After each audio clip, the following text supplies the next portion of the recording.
Hello guys, welcome to my YouTube channel quick understanding with Nia. आज हम मन्नू भंडारी द्वारा लिखित उपन्यास आपका बंटी के बारे में पढ़ेंगे।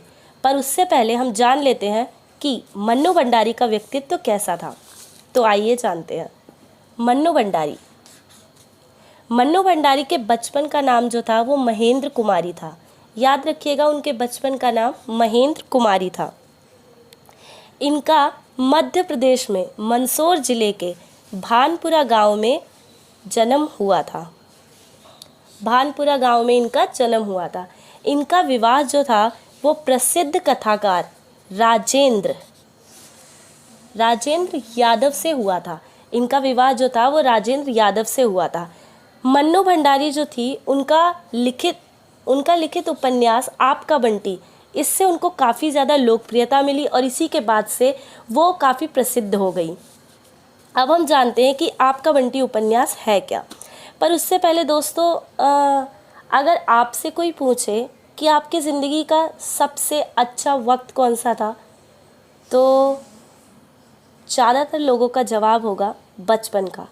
क्योंकि बचपन होता ही हमारा इतना अच्छा है जिसमें हमें ना पढ़ाई की, ना जॉब की, ना शादी की, ना गृहस्थी की, किसी की भी हमें टेंशन नहीं होती है और फ्री मस्त बढ़िया बस खाना पीना सोना ऐश करना यही होता है।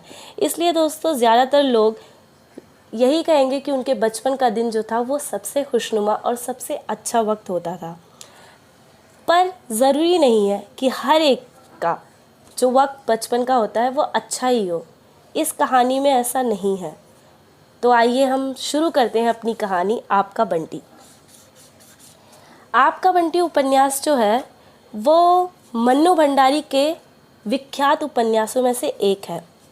आपका बंटी उपन्यास में बाल मनोविज्ञान, याद रखिएगा, बाल मनोविज्ञान को दर्शाया गया है। इसमें एक बच्चे की दशा का वर्णन किया गया है, जिसकी स्थिति कैसी हो जाती है, उसकी पूरी स्थिति को इसमें अच्छे से दिखाया गया है। इसमें हम जान लेते हैं कि प्रसिद्ध या फिर यूँ कहे कि मुख्य पात्र कौन कौन से हैं। सबसे पहले मुख्य पात्र तो बंटी है, जो बच्चा होता है। बंटी के पिता का नाम अजय होता है और माता का नाम शकुन होता है। अब बंटी के माता पिता का नाम अजय और शकुन होता है, पर अजय और शकुन का जो गृहस्थी होती है अच्छी नहीं होती है। उनका आपस में बनता नहीं है और वो आपस में हमेशा लड़ते रहते हैं। क्योंकि अजय अपनी तरीके से अपनी ज़िंदगी जीना चाहता है, शकुन अपने तरीके से अपनी ज़िंदगी जीना चाहती है। पर ये दोनों एक बार भी अपने बच्चे के बारे में नहीं सोचते हैं कि इन दोनों के बीच में इनके बच्चे की ज़िंदगी बर्बाद हो रही है। पर ये दोनों आपस में इतना लड़ते रहते हैं, सुबह शाम रात दिन। इसी के चक्कर में ये दोनों अपनी ज़िंदगी में आगे बढ़ना चाहते हैं। इसकी वजह से ये दोनों एक दूसरे को डाइवोर्स दे देते हैं। अजय जो है वो मीरा से प्रेम करता था, तो अजय मीरा के साथ अपनी गृहस्थी या अपना जीवन प्रारंभ कर देता है।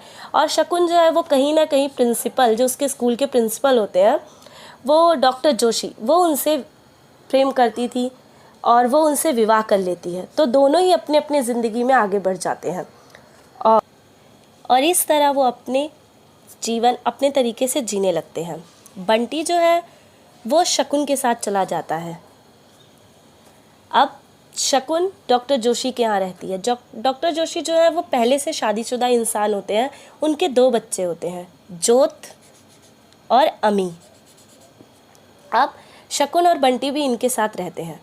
बंटी डॉक्टर जोशी को अपने पिता के रूप में स्वीकार नहीं करता है और ना ही बंटी जोत और अमी को अपने भाई बहन के रूप में स्वीकार करता है। ना वो डॉक्टर जोशी को अपने पिता के रूप में स्वीकार करता है और ना ही वो जोत और अमी को अपने भाई बहन के रूप में स्वीकार करता है। वो काफ़ी चिड़चिड़ा सा हो जाता है, किसी से बात ना करना, एक शांत कोने में बैठे रहना। इस तरीके से शकुन बंटी से काफ़ी ज़्यादा परेशान हो जाती है। तो वो बंटी को अजय के पास भेज देती है कि तुम जाओ अजय के साथ रहो। अब क्या होता है, बंटी अजय के पास आ जाता है। अब यहाँ आकर बंटी मीरा से मिलता है अब बंटी मीरा को भी अपनी नई माँ के रूप में या अपनी माँ के रूप में स्वीकार नहीं कर पाता है। वो यहाँ पर भी काफ़ी चिड़चिड़ा सा हो जाता है और फिर वो अकेले से रहना, एक शांत कोने में बैठना, परेशान सा रहना, वो यहाँ पे भी घुल मिल नहीं पाता है। उसे कहीं ना कहीं अपने माता पिता की कमी खलती है कि अगर वो माँ के साथ रहता है तो उसे पिता की कमी रहेगी, अगर वो पिता के साथ रहता है तो उसे अपनी माँ की कमी रहेगी। वो इन दोनों के साथ रहना चाहता है, इसलिए वो अपनी ज़िंदगी में काफ़ी परेशान हो जाता है। अब अजय भी बंटी के इस बर्ताव से काफ़ी ज़्यादा परेशान हो जाता है, तो वो क्या करते हैं कि बंटी को हॉस्टल भेज देते हैं कि जाओ बंटी, तुम हॉस्टल में ही रहो। तो अब बंटी हॉस्टल चला जाता है।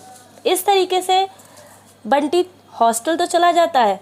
अब क्या होता है, इन दोनों की ज़िंदगी में ये अपने तरीके से जीने लगते हैं। अजय मीरा के साथ अपनी ज़िंदगी जीता है और खुश रहता है, और माँ शकुन डॉक्टर जोशी के साथ रहकर खुश हो जाती है। इस तरीके से अजय और शकुन दोनों अपनी ज़िंदगी में आगे आगे बढ़ जाते हैं, पर इनके बीच क्या होता है, इनका बच्चा पिस जाता है। जब भी हम किसी रिश्ते की शुरुआत करते हैं तो हमें समझना चाहिए कि वो रिश्ता हमारी ज़िंदगी का होता है, और उस रिश्ते से एक नया रिश्ता तैयार होता है, उस रिश्ते से एक बच्चे का जन्म होता है। और यदि हम अपने रिश्ते में एक दूसरे के साथ नहीं रहते हैं तो उसका पूरा प्रभाव हमारे बच्चे पर होता है। इस उपन्यास में भी कुछ ऐसा ही होता है। ये दोनों अपनी ज़िंदगी में आगे आगे बढ़ जाते हैं, पर इनके बीच में इनका बच्चा बंटी पिस जाता है। उसकी ज़िंदगी पूरी तरीके से बर्बाद हो जाती है। वो ना अपने माता के साथ रह पाता है, ना अपने पिता के साथ रह पाता है, और उन दोनों से अलग हो जाता है। इस तरीके से ये जो पूरी कहानी है वो बंटी के इर्द गिर्द घूमती रहती है, और इस तरीके से ये कहानी यहीं पर समाप्त हो जाती है। आपको मेरी ये वीडियो अच्छी लगी हो तो like, subscribe and also press the bell icon, ताकि आपके पास मेरी सारी न्यू अपडेट्स आ सके। Thank you so much guys for C